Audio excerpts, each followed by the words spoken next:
87ª audiência pública da Comissão da Verdade, Estado de São Paulo, Rubens Paiva. 16 de outubro de 2013, Auditório Paulo Kobayashi. Está instalada a 87ª audiência pública da Comissão da Verdade, Estado de São Paulo, Rubens Paiva. Dia 16 de outubro de 2013, 14 horas, Assembleia Legislativa, Auditório Paulo Kobayashi, para a oitiva de depoimento do caso Jeremias Delizoikov. Esclarecemos que a Comissão da Verdade pretende realizar todas as audiências abertas ao público.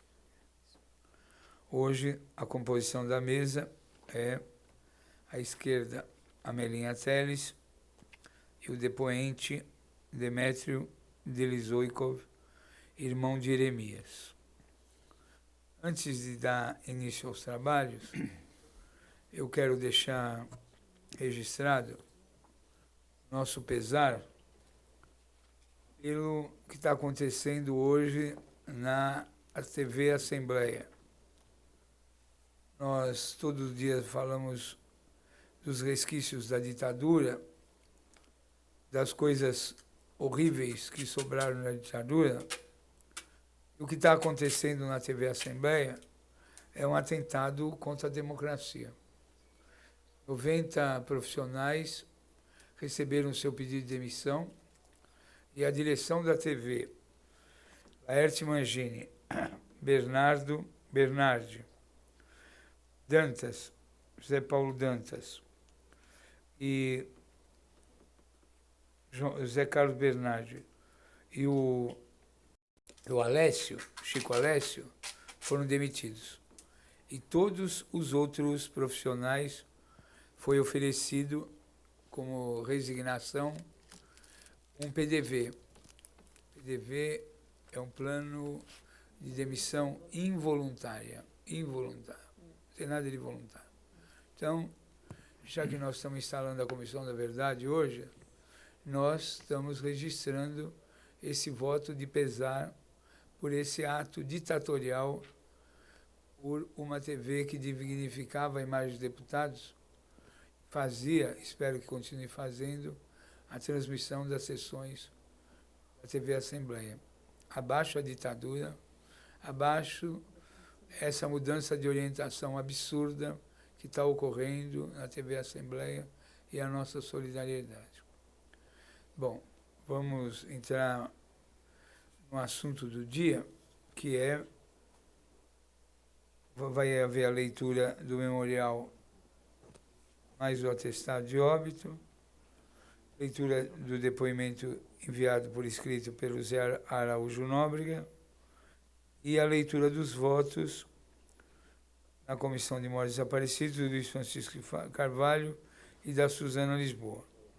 E, finalmente, o depoimento de Demétrio. Então, o Renan Quinalha, e já vamos deixar, não sei se está ao vivo, está transmitindo ao vivo, tá? Hoje à noite, lá na Escola Técnica Federal, lá no Cambuci, haverá uma homenagem, melhor, na Armênia, Canindé, troquei, desculpa. Na Armênia, na Escola Técnica Federal de São Paulo, o Jeremias estudava lá e seus professores, seus amigos, seus contemporâneos farão uma homenagem a Jeremias Delizoikov. Então, se alguém estiver assistindo a TV nesse momento, seus companheiros, seus colegas do MMDC, lá na Moca, a família Delizoikov convida para uma homenagem importantíssima que vai haver, organizada pelo Renan e pela Vivian Mendes, uma homenagem ao Jeremias hoje à noite na Escola Técnica Federal lá do Canindé. Com a palavra o Renan Quinalha. Jeremias nasceu em 27 de março de 51 em São Paulo, filho de Jorge Delizoikov e Lyubov Gradinar Delizoikov. Morto em 16 de outubro de 69, militante da Vanguarda Popular Revolucionária, VPR. Demétrio Delizoikov Neto, irmão de Eremias, escreveu um testemunho sobre sua vida, abre aspas. Eremias viveu toda a sua infância e boa parte da sua curta adolescência na Moca. Completou o curso primário em 61, no grupo escolar Pandiá Calógeras e o ginasial em 65, no Colégio Estadual MMDC. Neste mesmo colégio iniciou em 66 o curso clássico. Em 1967 foi aprovado no exame de seleção da Escola Técnica Federal de São Paulo e cursou simultaneamente com o clássico o curso de mecânica. Sensível e criativo, destinava suas horas de lazer ao esporte e à música. Tocava violão várias horas por dia. Estudou música clássica e, a partir de 66, imbuído de um espírito nacionalista, começou a expressar seus sentimentos interpretando músicas nacionais, notadamente aquelas enquadradas como bossa nova. Tentou, com um colega pianista e outro baterista, formar um trio. Como esportista, em 62, disputou o Torneio Paulista de Judô, tendo tirado a primeira colocação na sua categoria. Treinou natação durante 65 e 66 e participou de algumas competições. Em 67, integrou a equipe de remadores do Corinthians e começou a treinar capoeira. Organizava seus horários de tal modo a paralelamente auxiliar o pai nas atividades do comércio. Iniciou a leitura das obras de Aloysio de Azevedo, Jorge Amado e Graciliano Ramos. Ficou particularmente sensibilizado com as poesias de Augusto dos Anjos e passou a questionar a realidade brasileira ao ler Geopolítica da Fome, de Josué de Castro. Em 1967, no Colégio Estadual MMDC, articulou-se com outros colegas para formar uma chapa que disputaria as eleições para o Grêmio Estudantil, iniciando sua militância política. Ficou conhecendo detalhes do acordo MEC-USAID e engajou-se no movimento estudantil contra tal acordo. Passou a interagir com estudantes de outras escolas secundárias e articularam uma chapa para disputar em 68 as diretorias da União Paulista de Estudantes Secundaristas e a União Brasileira de Estudantes Secundaristas. Organizou, juntamente com um grupo, o movimento estudantil secundarista nas escolas da Zona Leste de São Paulo. Eremias, em 68, passou a liderar um movimento reivindicatório de alunos no Colégio Estadual MMDC, organizando uma greve e comícios. Em virtude disso, foi transferido compulsoriamente, juntamente com alguns colegas, pela direção do colégio, contestada por alguns professores. Conseguiu matricular-se no Colégio Estadual Firmino de Proença, terminando o ano. Paralelamente, continuou seu curso técnico. Durante as greves operárias de 68 em Osasco, assistiu a algumas assembleias sindicais com outros colegas que levavam o apoio dos estudantes aos operários em greve. Engajou-se na campanha para obter fundos de greve. No início de 69, entrou para a VPR. Simulou uma discordância com os pais e passou a morar fora de casa, mas visitava-os semanalmente. Confidenciava comigo, seu único irmão, um ano mais velho,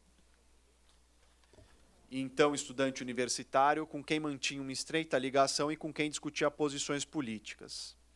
Em meados de julho de 69, os órgãos de repressão já sabiam da sua militância.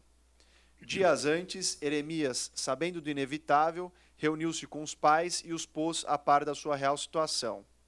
Estes esforçaram-se para uma saída segura, enviar ao exterior, mas Eremias optou pelo Brasil e pela clandestinidade. Nunca mais o viram, vivo ou morto. Seu pai foi detido 2 vezes no QG do 2º Exército para prestar depoimentos. Os prontuários das escolas onde estudara foram vasculhados. Junto com os demais companheiros, sua foto foi exposta em cartazes de pessoas procuradas pelos órgãos de repressão. No início de 70, o pai foi convocado ao DOPS em São Paulo pelo delegado Sérgio Fleury. Enquanto aguardava na antessala daquele policial, percebeu que Fleury pressionava a mãe de um cidadão procurado, dizendo que deveria fornecer o paradeiro de seu filho. A certa altura, meu pai, que a tudo ouvia, pois a porta do delegado estava aberta, ouviu dizer alguma coisa como: "É uma questão de tempo, ou ele é preso ou morto como filho daquele senhor", referindo-se a meu pai, que nesse momento inteirou-se do falecimento do Eremias. Em seguida, Fleury explicou-lhe o ocorrido na Vila Cosmos, agregando que o Nóbrega estava vivo. O corpo de Eremias foi enterrado com o nome de José Araújo Nóbrega, o sargento Nóbrega, militante da VPR. e havia sido preso dias antes e que, portanto, o morto em outubro de 69 era Eremias.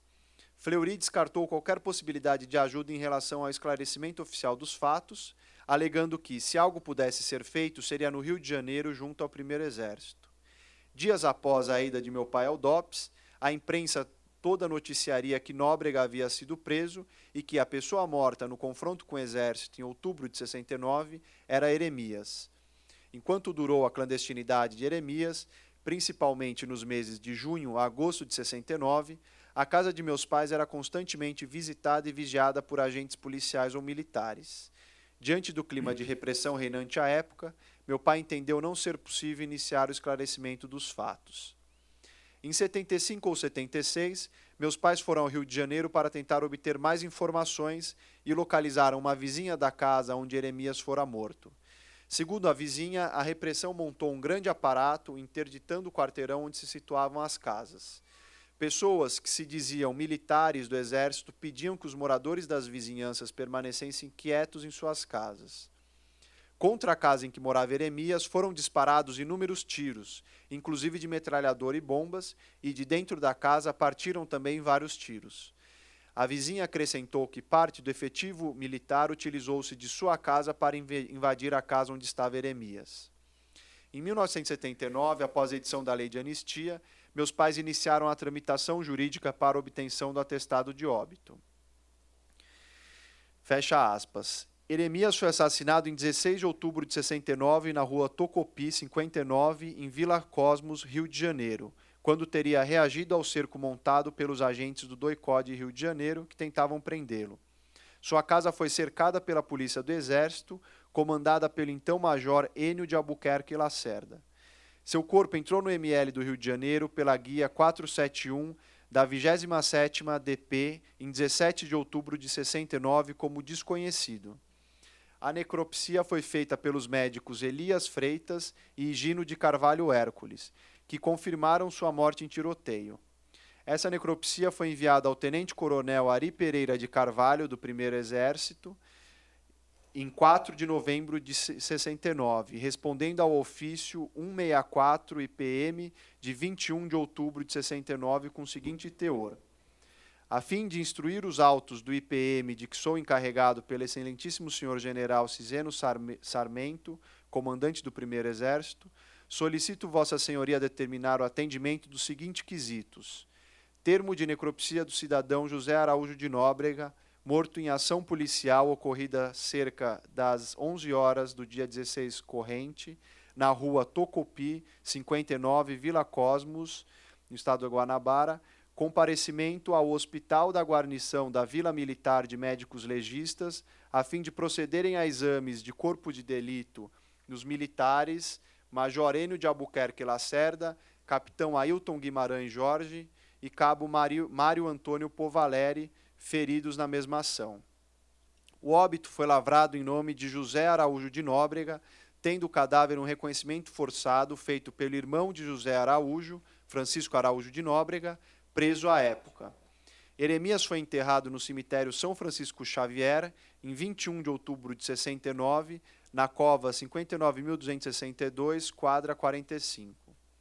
Os órgãos de repressão aparentemente pareciam confusos e não sabiam qual a verdadeira identidade daquele cadáver. No entanto, era pura encenação para, mais uma vez, cometerem um crime de ocultação de cadáver. De fato, as impressões digitais de Eremias Delizoikov já estavam confirmadas pelo datiloscopista da Delegacia de Crimes contra a Pessoa, de São Paulo, em 11 de dezembro de 69, conforme comunicado número 76 de 69 da Secretaria de Segurança Pública. Ou seja, ao enterrarem aquele cadáver, sabiam que era de Eremias Delizoikov. A perícia registra que Eremias foi atingido por disparos de armas de fogo e apresentava ferimentos lácero-contusos, cuja procedência seria verificada na necropsia.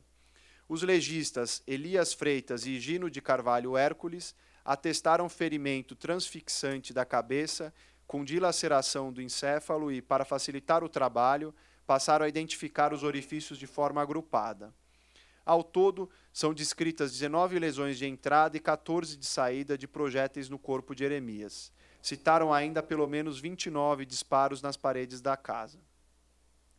O relatório do Ministério da Aeronáutica, encaminhado ao ministro da Justiça Maurício Correia em 1993, afirma que foi morto em 16 de outubro de 69 em tiroteio com membros dos órgãos de segurança. O relatório da Marinha atesta que Jeremias morreu ao resistir ao cerco da Polícia do Exército em Vila Cosmos, Rio de Janeiro. Somente em 93, após ação judicial, a família conseguiu o atestado de óbito de Jeremias, além da necropsia e 31 fotos de perícia do local. ICE 658 de 69. O longo laudo da perícia de local encontrado no ICE do Rio de Janeiro, contendo 10 páginas, descreve o desalinho em que se encontrava a casa onde Jeremias foi morto, testemunhando uma verdadeira operação de guerra. Documento da Santa Casa de Misericórdia do Rio de Janeiro afirma que, em 25 de maio de 75, os restos mortais de Jeremias foram incinerados, como era de praxe, entre aspas.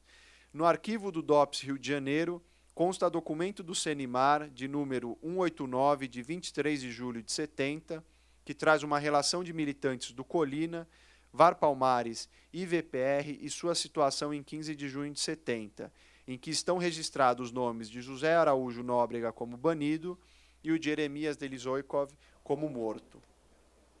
A versão oficial sobre a morte de Jeremias foi publicada no Diário da Noite em 21 de outubro de 69. Abre aspas.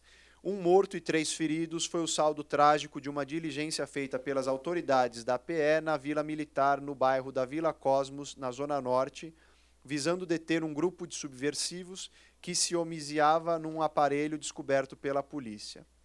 Agentes da PE, comandados pelo Major Lacerda, quando chegaram próximos ao aparelho, jogaram uma granada dentro da casa, para obrigar os que lá estivessem a sair e se entregarem.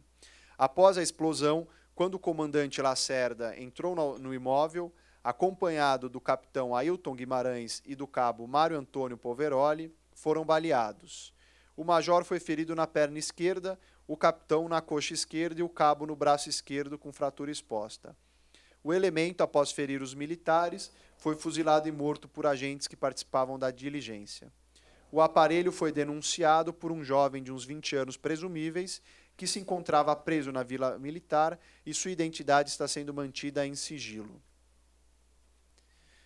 O jornal Estado de São Paulo, de 21 de outubro, publicou que o morto naquele tiroteio foi identificado como o sargento José de Araújo Nóbrega, militante da VPR, e que o corpo fora reconhecido por seu irmão no IML, levado ao reconhecimento após permanecer preso por 48 horas.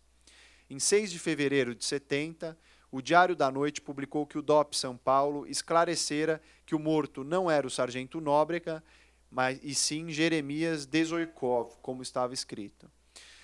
Na Comissão Especial sobre Mortos e Desaparecidos Políticos, o caso levou mais de um ano para ser votado após o indeferimento apresentado pelo relator, Paulo Gustavo Gonet Branco, em 18 de março de 1996, quando Suzana Lisboa pediu vistas.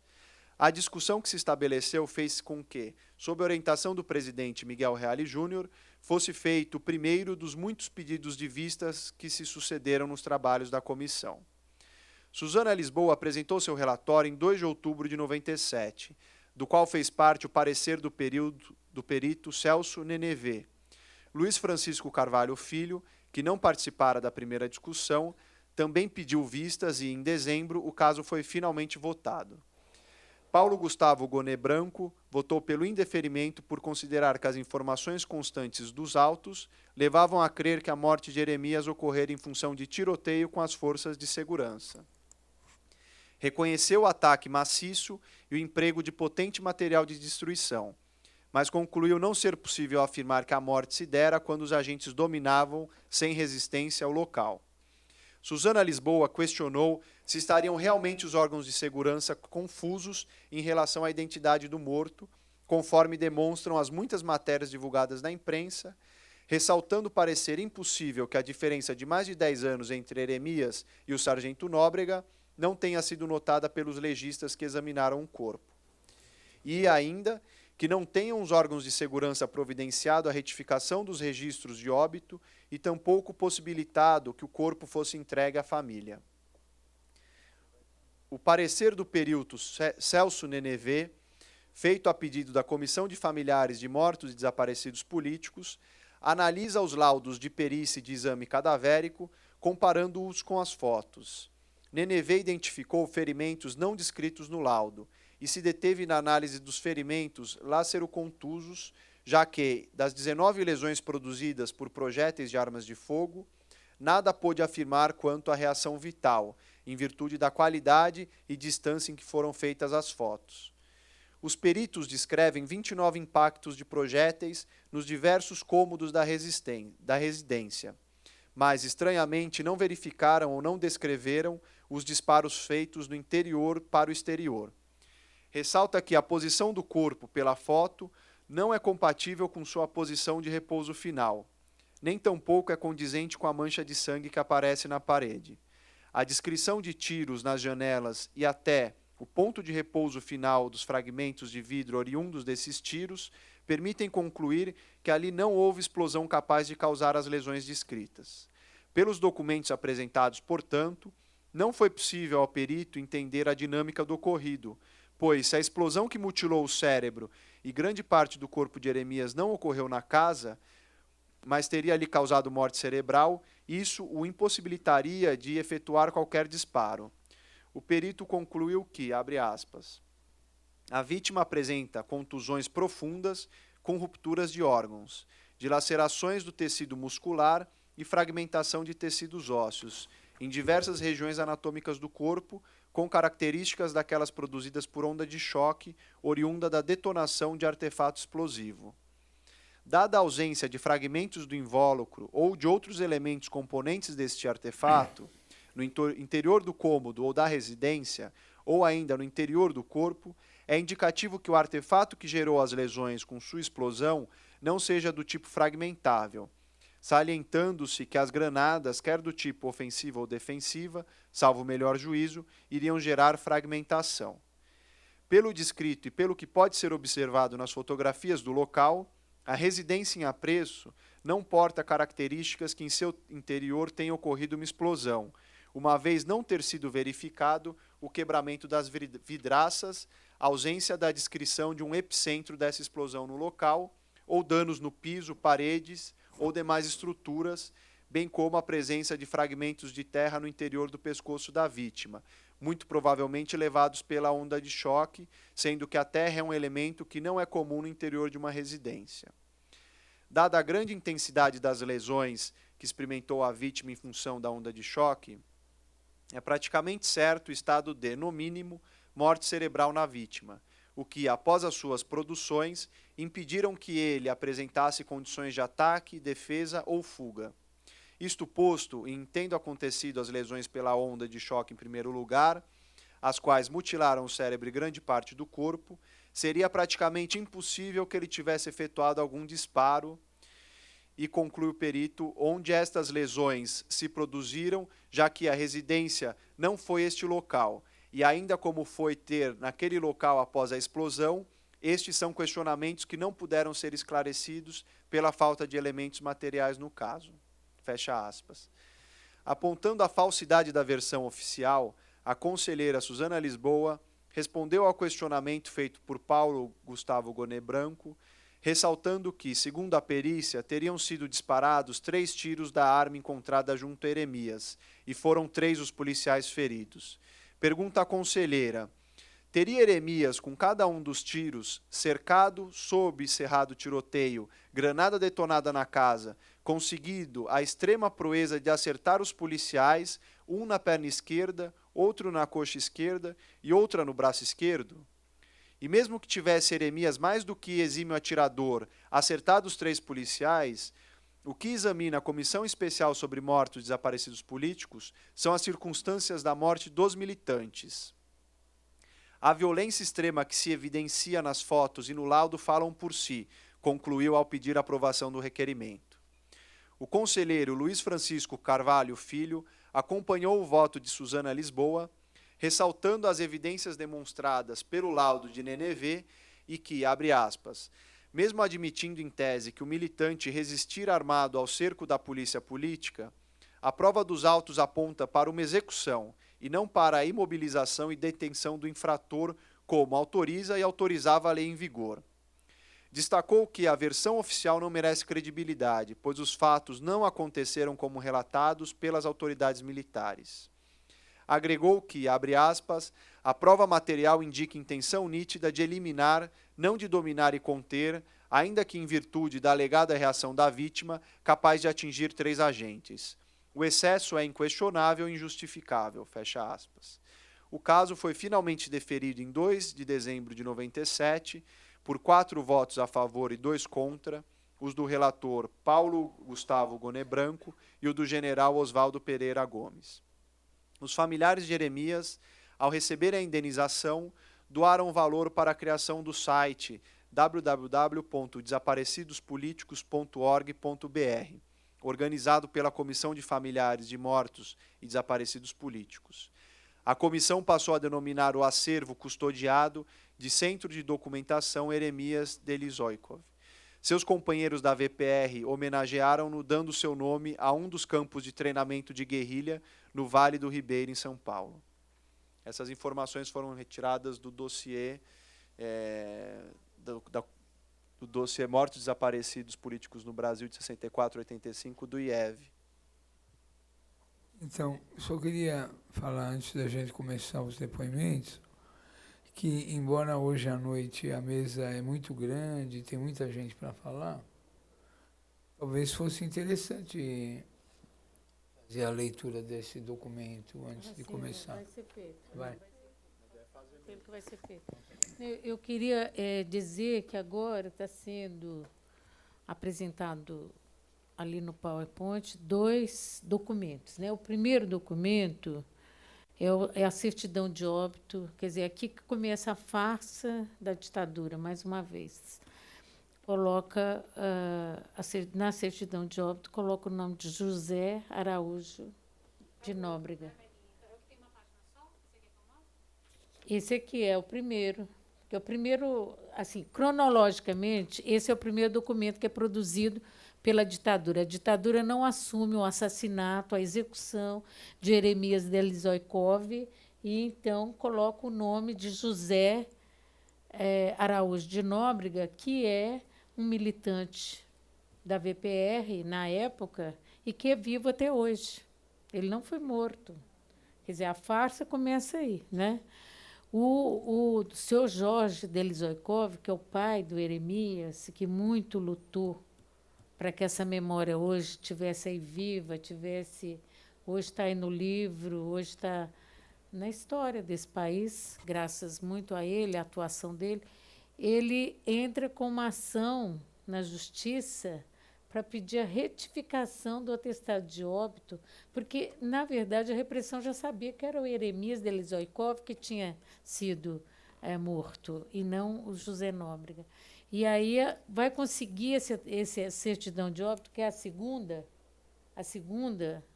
documento, está lá, Jeremias Delizoikov, morto, né, em 16 de outubro de 1969. E ele vai conseguir isso em 1993. Portanto, a família Delizoikov só consegue um atestado de óbito que reconheça o assassinato, a morte do Jeremias Delizoikov, 24 anos depois do fato. Ele é enterrado aonde? Ele é enterrado no Rio de Janeiro, no cemitério Francisco Xavier, São Francisco Xavier, lá no Rio de Janeiro. Ele é enterrado com nome falso. Em seguida, a própria polícia descobre, ou a própria polícia sabe da farsa, a polícia tem medo de apresentar aquele corpo como sendo do Jeremias, porque era uma desmoralização muito grande para a ditadura apresentar aquilo para os jornalistas. Por quê? Jeremias era um rapaz de 18 anos, quer dizer, um adolescente de 18 anos, um menino, né? Não chegava nem a ser um adulto. Com o corpo crivado de balas, quer dizer, ele virou uma peneira, o corpo dele, né, de tantas balas. Então, isso aí, e a ditadura montou um verdadeiro aparato para matar um adolescente. Quer dizer, foi major, foi coronel, foi tenente, foi sargento, todo mundo fazendo cerco lá na Vila Cosmos para matar um garoto. Eles não tiveram coragem de dizer que era o garoto, então o José Nóbrega de Araújo, na época, tinha 30 anos. Então já era uma pessoa adulta. E todo mundo sabia que ele era, na escala da VPR, né, da Vanguarda Popular Revolucionária, o primeiro chefe era o Carlos Lamarck, o segundo era o Nóbrega. Então, justificava ter tanto aparato repressivo militar ali fazendo cerco ao Eremias. O seu Jorge vai conseguir, como eu disse, a certidão de óbito 24 anos depois. A causa-morte não explica, não está explicando aqui qual foi a causa-morte, porque explica o que não se explica. Né? Aqui tem um dizer que eles repetem os dizeres de 69, que a causa-morte é ferimentos transfixantes da cabeça com dilaceração do encéfalo. Por que acontece isso? Não explica. E tem um outro detalhe que eu acho importante destacar aqui, é que o seu Jorge, a família, a mãe e o Demétrio, a família nunca pôde sepultar o Eremias, nunca foi entregue o corpo. Ele é um desaparecido político, embora tenha foto dele assassinado, tem a foto no dossiê. E tem uma certidão de óbito feito nesses termos, né? Muito aquém da realidade. Ele é um caso assim emblemático e muito... Porque nós temos mortos com corpos e alguns, ou uma grande quantidade desses mortos, foram entregues para os familiares. Nós temos desaparecidos, aquela classificação desaparecidos políticos, que jamais foram sepultados. As famílias reclamam até hoje onde estão os desaparecidos, porque nunca se deu essa resposta. Mas o caso do Eremias é igual das famílias dos desaparecidos políticos, porque o Eremias nunca foi sepultado. E quando o pai insistiu em buscar o corpo, eles falaram, então, que tinha sido cremado. Quer dizer, como que crema um corpo que primeiro era um nome, depois é outro nome? Isso tudo está tramitando na justiça, né, naquele período, porque ele está pedindo uma certidão de óbito, ele quer uma certidão de óbito do filho, e ele demora 24 anos para obter uma certidão de óbito. Então, esses dois documentos são integrados aqui a essa audiência, né, esse caso, Eremias Delezoikov, para a Comissão da Verdade do Estado e também para a Comissão Nacional da Verdade, né, que deve receber essa documentação.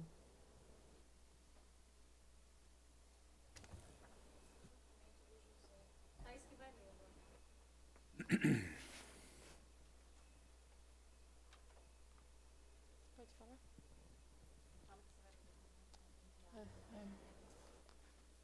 Boa tarde a todos, meu nome é Thaís Barreto. Eu vou ler aqui um documento enviado por José Araújo de Nóbrega, à comissão para esta audiência. Um pouco da história do jovem Eremias Delezoikov. Era o mês de março de 1969. Haviam já passado 5 anos da instalação da ditadura militar, e nenhuma perspectiva de se vislumbrar para o futuro.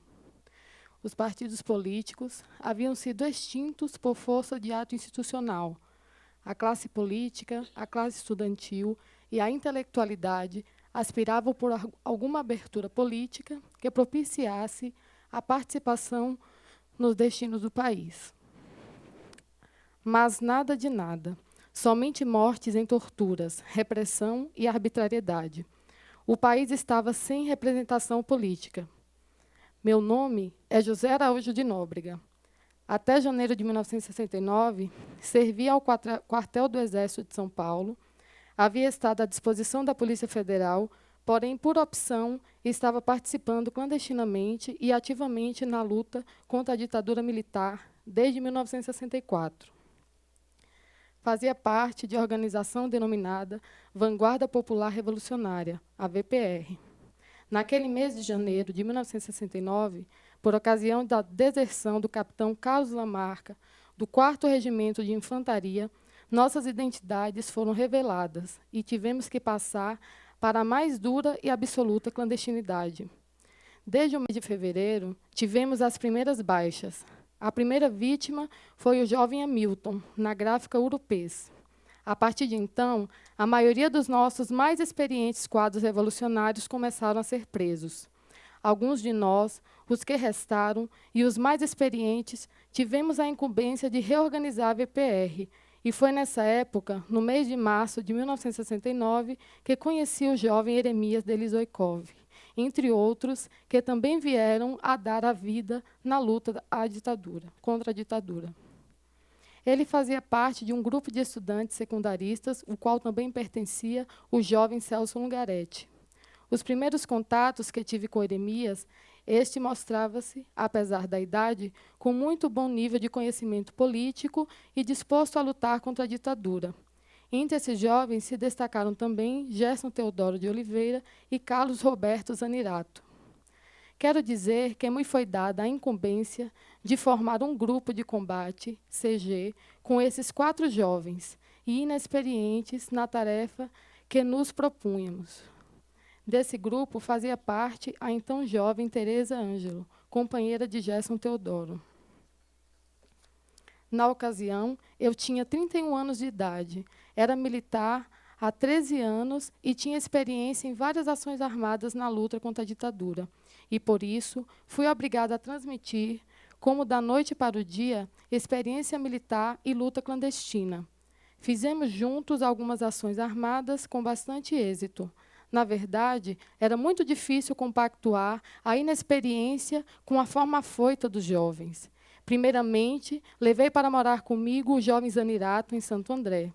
Passado algum tempo, verifiquei que Zanirato havia marcado com os pais para vê-los. Tivemos que montar um esquema de segurança bastante complexo para que ele o fizesse com segurança. Num certo dia, sem nosso conhecimento, Zanirato marcou um encontro com a sua namorada e esta, num salão de cabeleireiro, alardeou que iria encontrar o namorado. A esposa de um militar que a conhecia denunciou o fato e essa atitude veio a custar a vida de Zanirato. Alguns dias antes, ou naquele período, Eremia Delizoikov foi mais prudente e me disse que queria ver seu pai, que, me parece, possuía loja de calçados na Moca. Eu lhe disse que faríamos isso juntos, somente eu e ele, sem ninguém mais saber. E fomos juntos de improviso e na incerteza. Felizmente, correu tudo bem. Passado aquele período, que foram seguidos da prisão e morte de Zanirato, fomos deslocados para o Rio de Janeiro. Lá pelo mês de agosto, me foi novamente dada a tarefa de formar um novo grupo de combate, CG, no Rio de Janeiro. Ali foram designados os companheiros Gerson Teodoro, Tereza Ângelo, Eremia Delizoikov e Sônia Lafosse. Fomos incumbidos de algumas tarefas de cunho militar com resultados positivos. Eu, Eremias e Sônia Lafosse passamos a morar juntos numa casa alugada na rua Toropi, número 59, Vila Cosmos, no Rio de Janeiro. Eremias era um jovem bem educado e comecei a me afeiçoar a ele. Senti que tinha um filho para cuidar. Mas, no mês de outubro de 1969, fui designado para compor a segurança de um congresso de grande importância para a luta contra a ditadura. Tratava-se da coalizão da Colina e VPR. Na verdade, esse congresso terminou pior de quando começou e foi abortado.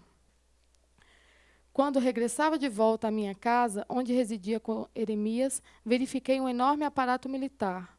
Logo tive certeza de que passara algo. Como havia entrado no grande cerco feito no bairro, tive que sair dirigindo o meu carro em alta velocidade, sendo perseguido, mas logrei escapar ileso. À noite, pelo noticiário, foi dada a notícia de minha morte ao invés de Eremias, Isto porque os documentos pessoais que se encontravam na casa eram meus, e Jeremias tinha o mesmo porte físico meu. Ele havia reagido à investida dos militares do Exército e fora morto com grande quantidade de tiros, ficando quase que impossível seu reconhecimento facial. Meu irmão, Francisco, quando chamado a conhecer o corpo, chegou a confundir-se com o meu. Por essa razão, Jeremias foi enterrado com meu nome no cemitério do Caju, no Rio de Janeiro. Jeremias Delizoikov, Carlos Roberto Zanirato e Gerson Teodoro de Oliveira, entre outros, foram jovens destemidos que não hesitaram em dar suas vidas em prol da liberdade contra a ditadura militar. Eles devem ser vistos como exemplos e como heróis. José Araújo de Nóbrega.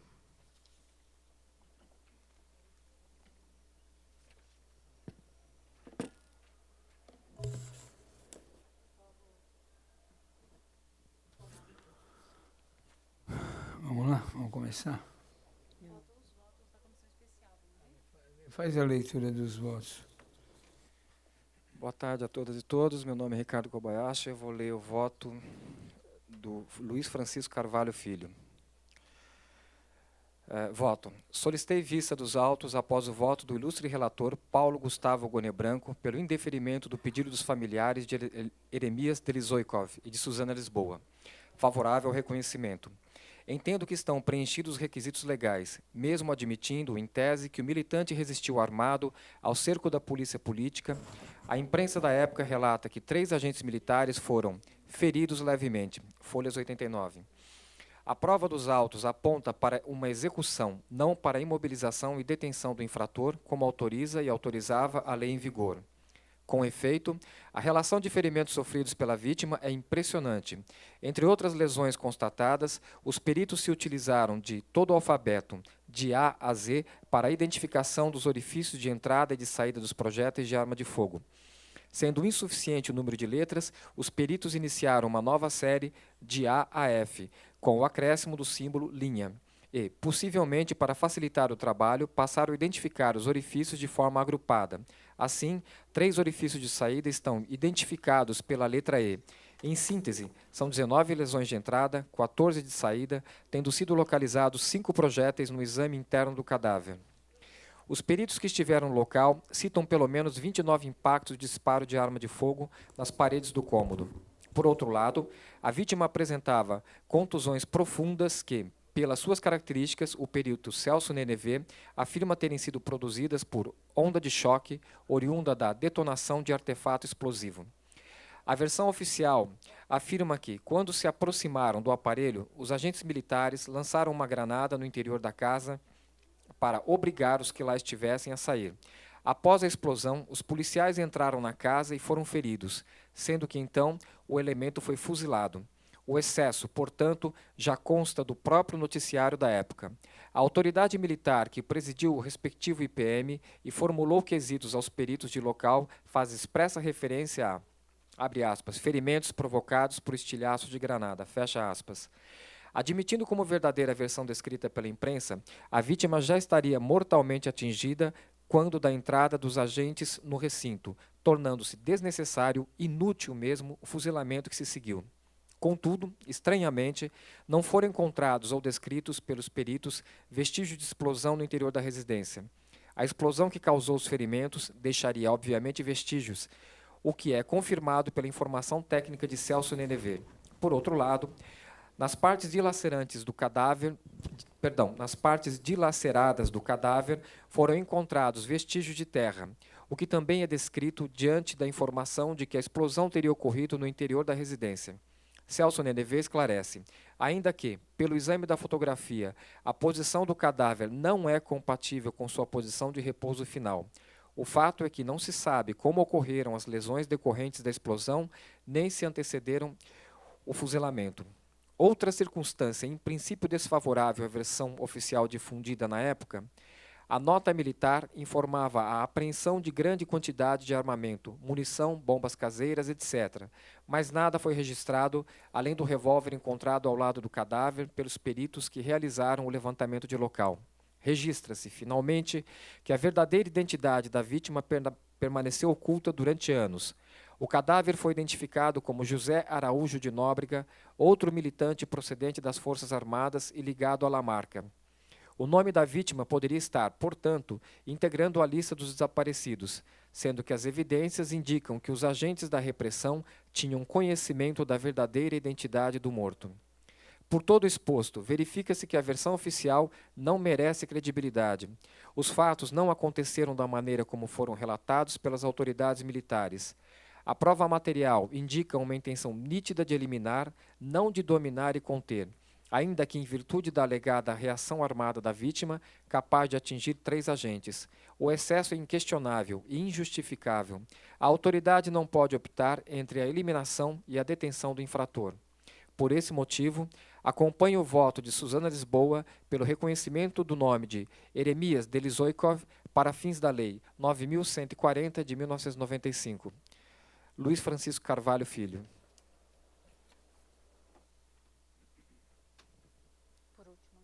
Agora, por último, sou Vivian Mendes, da Comissão da Verdade do Estado de São Paulo, e vou ler o voto da Suzana Lisboa, também sobre o caso do Eremias, na Comissão Especial sobre Mortos Desaparecidos Políticos.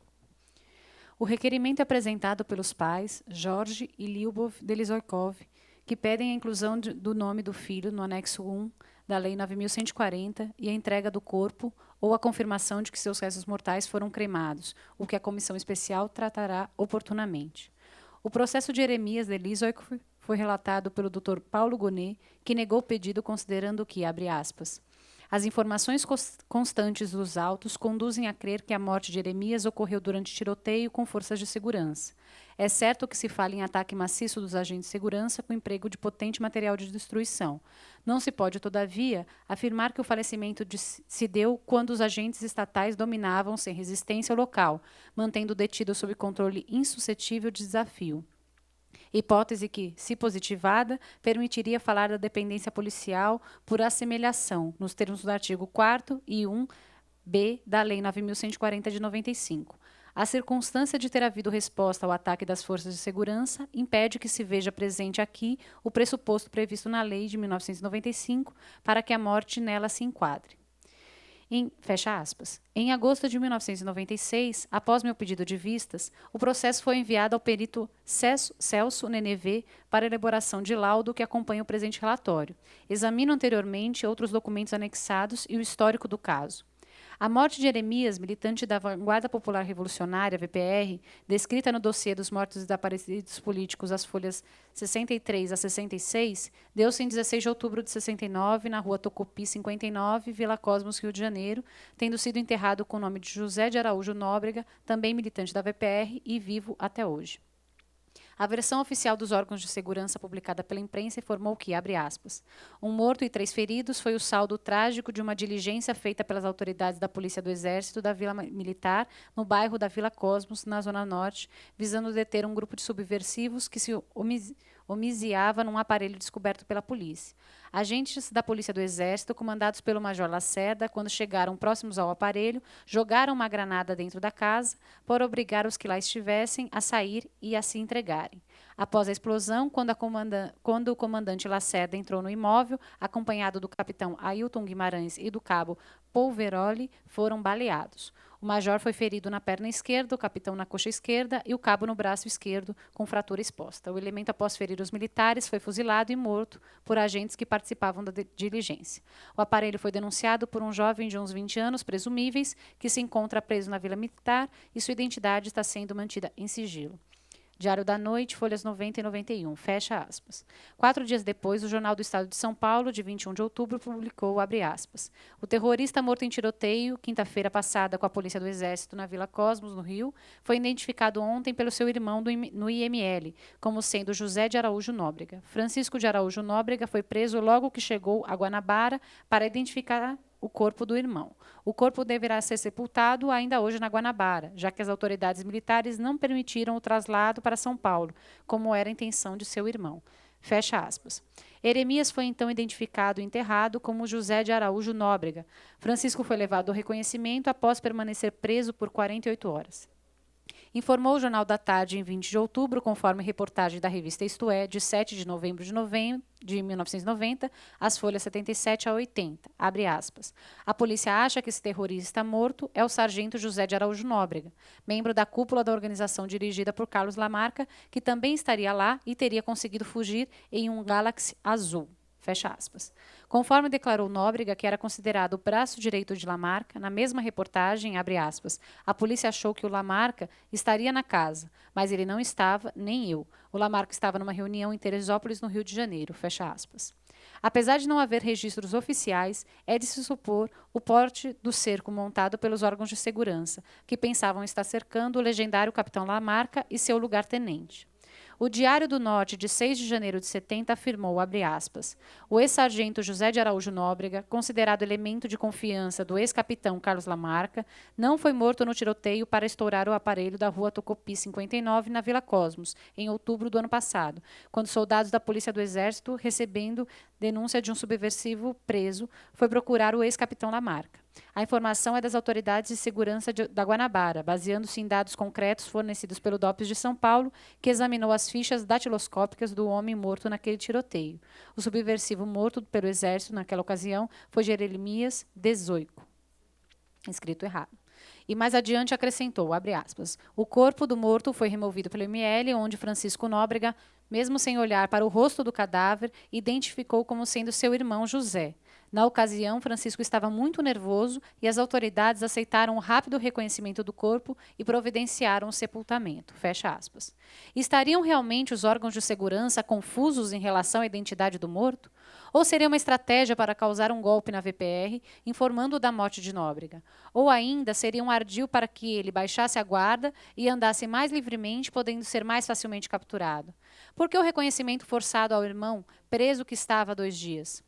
Difícil responder, mas mais difícil ainda é constatar que os legistas, em laudo de 22 páginas, e ainda mais os órgãos de segurança, pudessem confundir um jovem loiro de 18 anos com um homem adulto militar de 30 anos, que teria, segundo o laudo, abre aspas, cabelos castanhos escuros, deixando ver vestígios de tintura para colorir artificialmente os cabelos de louro. Fecha aspas. Mesmo o exame de um corpo mutilado não justificaria uma confusão tão grande, capaz de encobrir uma diferença de idade de mais de 10 anos, sem se falar nas impressões digitais. Eremias estava na clandestinidade desde junho de 1969. Conforme relato do dossiê dos mortos e desaparecidos e a reportagem referida na revista Isto É, seu pai foi detido por 2 vezes no QG do 2º Exército para prestar depoimento. Por que, então, somente no início de 1970, o pai foi convocado ao DOPS São Paulo pelo delegado Sérgio Paranhos Fleury para ser informado da morte do filho, se já desde 11 de dezembro, conforme documento encontrado no arquivo do DOPS, os órgãos de segurança já distribuíam a informação de identificação de Eremias? E se o haviam identificado em 11 de dezembro, por que somente em 6 de janeiro divulgavam a verdadeira identidade do morto? Por que não procederam à retificação dos registros de óbito só obtida pela família através de ação judicial em 1993, após passarem 24 anos convivendo com a incerteza da morte, a inexistência para sempre dos restos mortais do filho?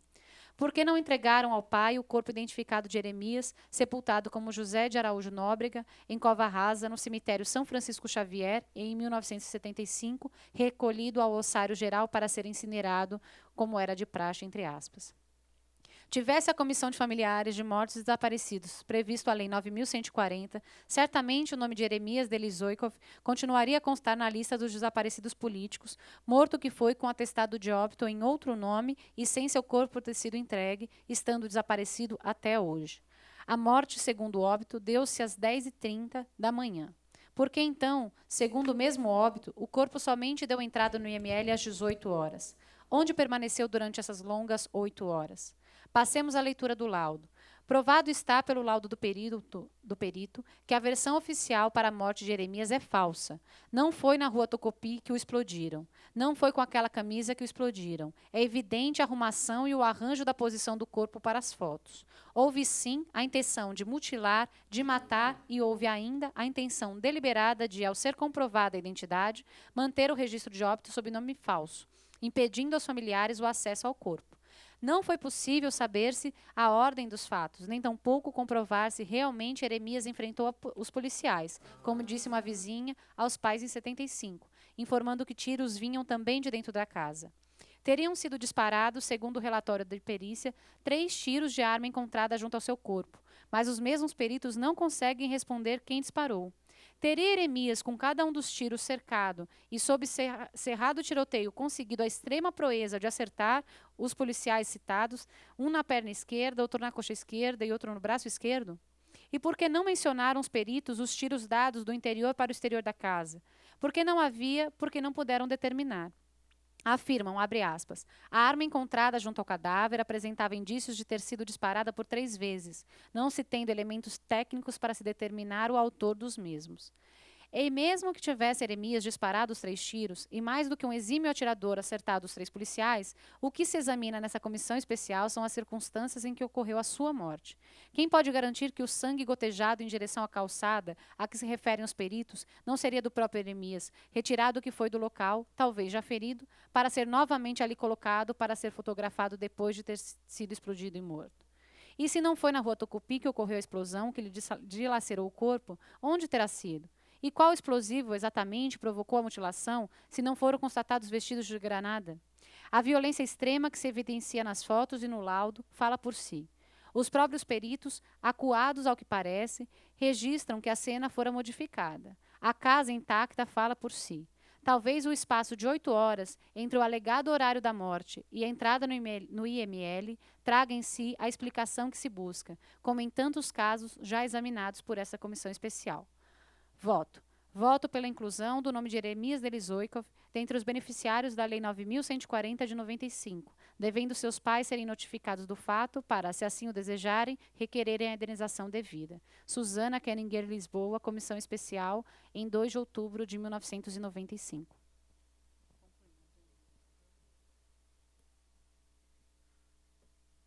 Vamos lá? Começar?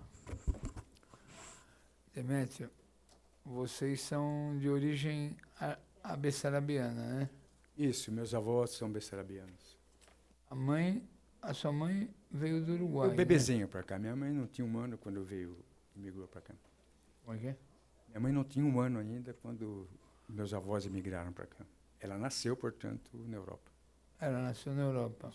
E Meu seu- pai também. Ah, também? Meu pai era um pouco mais velho, chegou no Brasil, creio que com 4 anos. Mas os dois são abessarabianos. Os dois se naturalizaram Virou brasileiros, mas nasceram na Bessarabia. Bessarabia hoje é atual Moldávia, o sul da Ucrânia. Documento de imigração deles, na época, o espaço geográfico onde viviam estava sob o domínio da Romania. Então, do ponto de vista oficial, a documentação diz que eles são rumenos, né? Mas não pertence à cultura rumena, não fala a língua rumena, enfim. E os dois moravam na Moca. Sim, sempre moraram na Tem Moca. uma comunidade abessarabiana lá na Moca, né? Uma comunidade grande de bessarabianos da Moca. É. Nos bairros próximos também, né? Mas ali era, Ah, é? sim, A Vila Zelina também tem abessarabiana? também. É. Mais lituanos, mas também alguns bessarabianos. É. Uhum. Bom, Demétrio, o Eremias, você também estudava no MMDC lá embaixo, não é? Vocês Sim, eram estudantes, os dois? Isso, o MMDC, em relação ao prédio onde existe hoje a escola, aquele é o 4º prédio. É o 4º prédio, então. É. Terceiro prédio, minto. Inicialmente o MDC começou onde hoje é o Colégio Pandiacalógeras. Ah, era lá no Pandiá à noite, né? Na época, como ainda hoje, né, funcionava o segmento de 1ª a 4ª série do atual ensino fundamental, e na época era o primário. E o chamado ginásio, ele foi instituído, o MDC, neste período, e o Pandiacalógeras, então, emprestava o prédio, né? Alguns anos depois, creio que já em 64, talvez 65, mudou para um outro prédio. Hoje é uma outra escola e atualmente está rua que não me lembro o nome, ali na Moca também, o prédio definitivo. Ah.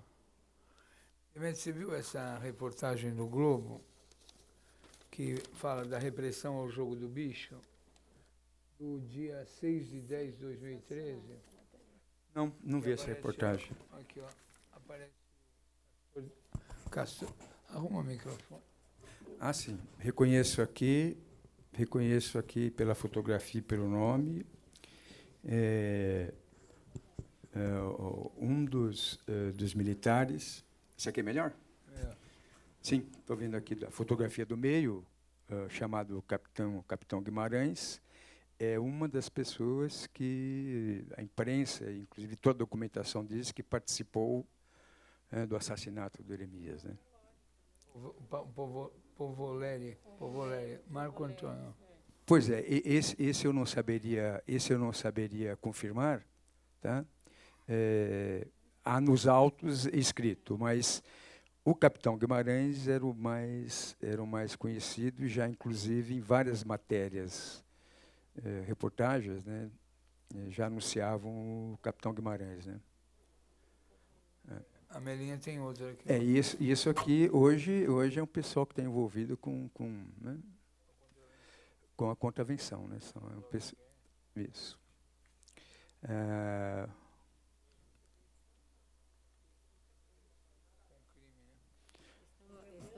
Eles estão envolvidos com crime mesmo, né? Inclusive aqui, ó, nessa matéria aí tem um desaparecimento. Tem uma pessoa que desapareceu em Niterói pelo Povoleri e pelo Guimarães. O Guimarães ele foi nesse período bastante conhecido, e mesmo posteriormente, porque várias reportagens o associavam também ao jogo do bicho, né? E contrabando também, né? O Nóbrega fala nessa carta que ele mandou para a gente que ele não estava na casa, ele estava fazendo a segurança Sim. do congresso, o famoso congresso entre a VPR e a Colina, né? Que estava ocorrendo, inclusive, fora do município de Rio de Janeiro. Mas, nas descrições, diz que um jovem que estava sendo torturado abriu a casa que o Eremias estava. Você pode dizer quem foi esse jovem que abriu a casa lá do Eremias? Tem uma história muito comprida para que a gente saiba disso. Essa história, primeiramente, foi obtida quando meus pais, nos anos de 75 ou 76, no calvário, né, de melhor esclarecer a morte e desaparecimento, fizeram a trajetória toda de São Paulo até o Rio, onde o Eremias viveu. E localizaram, como está escrito em alguns dos documentos, localizaram a vizinha da casa onde o Eremias foi morto. Ela já não morava naquela casa, mas, através de informações, meus pais localizaram. E este dado, que haveria um jovem ensanguentado e numa viatura, foi a primeira vez que nós soubemos, foi por essa informação da vizinha, né? Que haveria alguém, então, que estaria apontando a casa. Bom, o que supusemos, um companheiro que, preso sob tortura, precisou fazer isso, né? 10 anos depois, o sargento Nóbrega já retorna do exílio e contata meus pais. E foi uma situação muito interessante, muito emocionante. Boa parte disso que está escrito no depoimento, ele relatou para os meus pais. Essa história que ele teria levado meu irmão para ter um encontro com meu pai, foi um encontro, mas um encontro que meu pai nunca soube, né? Foi um encontro que, na verdade, foi simplesmente para o meu irmão ver meu pai, né? Um encontro para que meu irmão pudesse ver meu pai.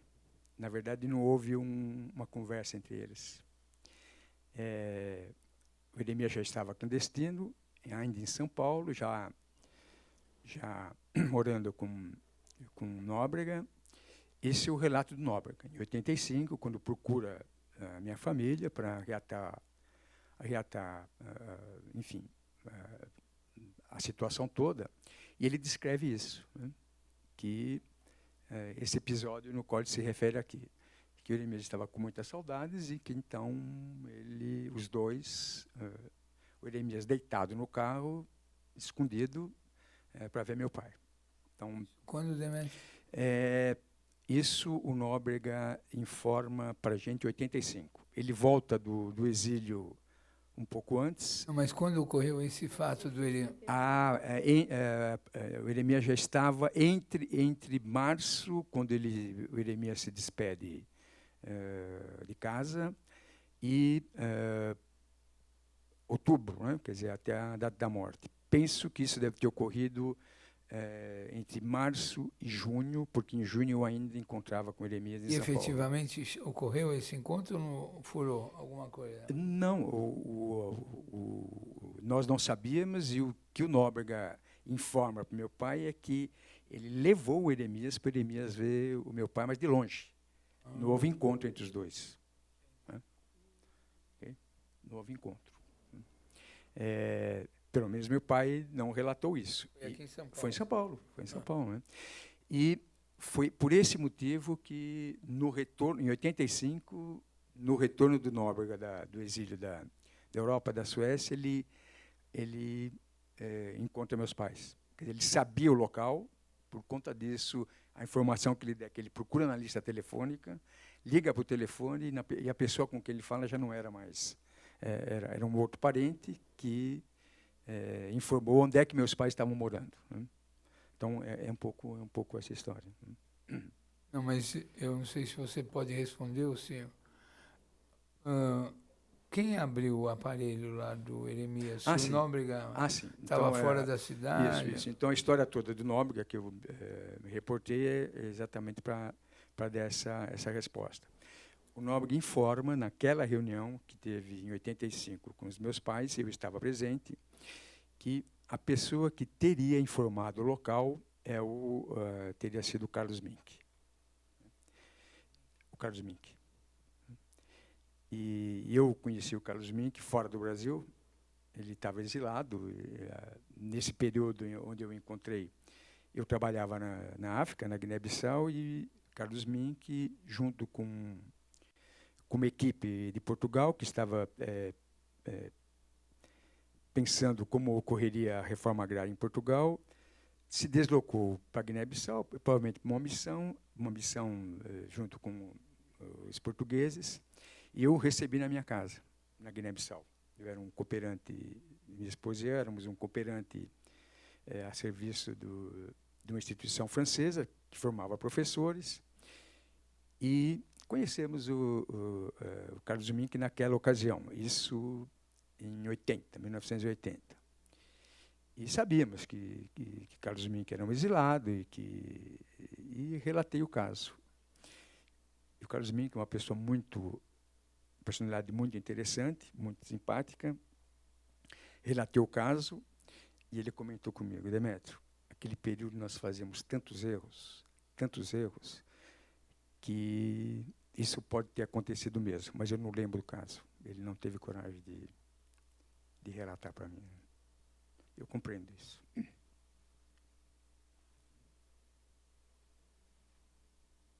Vamos lá. Então, Demétrio, Sim. começa então a recuperar o clima da época, vai. Tem tantas, né? Qual delas você gostaria que vamos começar porque o grupo que o Nóbrega se refere aqui... Sim, eram jovens, né? Jovens Isso, estudantes. jovens, né? Isso. O Gerson... Sim, conheci o Gerson. Gerson, o Zanirato... Sim, o Zanirato não conheci pessoalmente. Tereza, né? A Tereza companheira do conheci Gerson. também, sim. Tinha o Edmauro. Edmauro também, sim. Lá do Tatuapé. Sim. Então, fala um pouco do clima da época. Era um que o Jeremias grupo. era diferenciado, né? Sim. Esportista, gostava de fazer... Como é que eles foram parar lá na greve de Osasco? Pois é. Depois conhecer o pessoal do 4º RI. Uhum. Vamos começar a lembrar tudo isso aí dessa O período, geração fantástica. o período que você está se reportando são os anos... A gente pode falar, acho que pode falar. Também estou... O Eremias participou da colocação da gravação da Rádio Nacional, da gravação do Marighella, daquela... Lembra? Aquela que foi Sim, ao ar? Vai sim, lembrando, vai lembrando. Sim. Eu não teria informação precisa se ele esteve presente ou não. Eu ouvi histórias que isso teria ocorrido, né? Mas eu não poderia, nesse momento... Ouviu a gravação, né? Não tenho, ouviu a gravação? Ouvi. Eu não tenho dados se ele esteve presente nessa ação, né? Há informações que sim. A repressão informou que ele foi um dos que participou da ação na Sim. época, lembra? Sim. Então fala o que você quiser, agora a palavra é sua. Tá bom. Rapidamente, quer dizer, vivíamos, então, o período em que você está se referindo, 66, 67, 3 anos depois do golpe militar. E no golpe militar, Eremias tinha 13 anos, né? Nasceu em 51, mas já desde os anos